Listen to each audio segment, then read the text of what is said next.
Matinée pluvieuse à Ixelles, Guillaume Vogels, 1883. Juste à côté, un Sisley peint 10 ans plus tôt.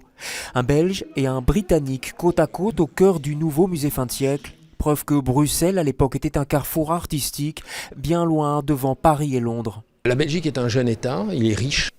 Il est très prospère et il se situe traditionnellement sur un lieu qui est un lieu d'échange depuis le XVe siècle, depuis les États bourguignons. C'est un lieu d'échange de culture, c'est aussi un champ de bataille et ça va le redevenir en 1914. Et entre 1894 et 1914, la peinture aura connu une évolution exceptionnelle.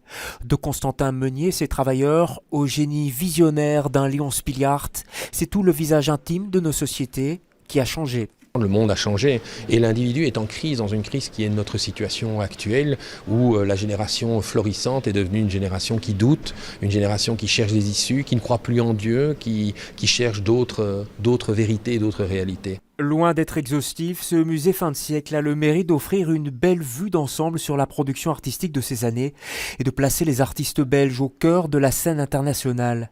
La direction des musées mise beaucoup sur ce projet, espérant réitérer le succès du musée Magritte, espérant aussi faire oublier la fermeture anticipée pour problèmes techniques de l'expo Van der Weyden, un autre Belge qui a sans doute inspiré la plupart des artistes présentés dans ce nouveau musée.